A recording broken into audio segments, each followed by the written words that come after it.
नाफेडच्या कांदा खरेदीचा व्यवहार पुन्हा एकदा चर्चेत आलेला आहे। शेतकऱ्यांना पंतप्रधान कार्यालयामध्ये केलेल्या तक्रारीची दखल घेण्यात आलेली आहे।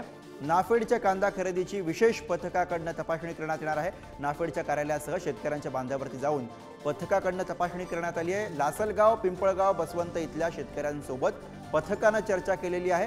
गुजरातहून आलेल्या पथकाने कागदपत्र ताब्यात घेतल्याची माहिती सध्या पुढे येते। नाफेड कार्यालयामधील अधिकाऱ्यांची तब्बल 3 तास चौकशी झालेली आहे।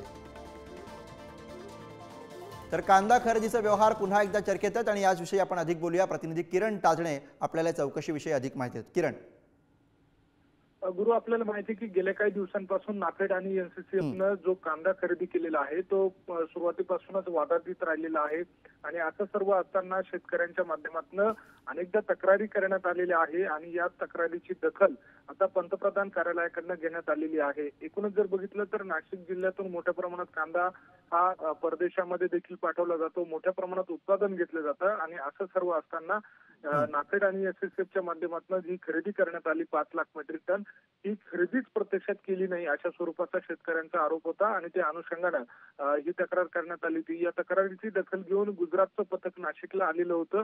त्या पथकाच्या माध्यमातून लासलगाव असेल, पिंपळगाव, बसवंत असेल येथील शेतकऱ्यांशी या पथकाने संवाद साधला, त्यांच्या तक्रारी जाणून घेतल्या आणि त्यानंतर नाफेडच्या कार्यालयामध्ये जाऊन थेट या सगळ्या संबंधी अधिकाऱ्यांची जाडाजडती घेतली। त्यांच्याकडनं काही कागदपत्र देखील ताब्यात घेण्यात आलेले आहे। एकूणच मागील काळात जर बघितलं तर अधिकाऱ्यांची उचलबांगडी देखील या सगळ्या नाफेडच्या व्यवहारावरनं झालेली होती आणि आता पुन्हा एकदा हा नाफेडच्या व्यवहाराची चौकशी सुरू झाली आहे। असं सर्व असताना आता या शेतकऱ्यांना दिलासा दिला जातो का, या सगळ्या घोटाळ्याचं नेमकं प्रकरण काय आहे हे समोर येतं का, हे बघणं महत्त्वाचं असणार आहे। बरोबर, ही दखल घेतल्यानंतर तरी शेतकऱ्यांना दिलासा मिळतो का हे पाहणं महत्त्वाचं असेल। धन्यवाद किरण या सगळ्या सविस्तर माहितीसाठी।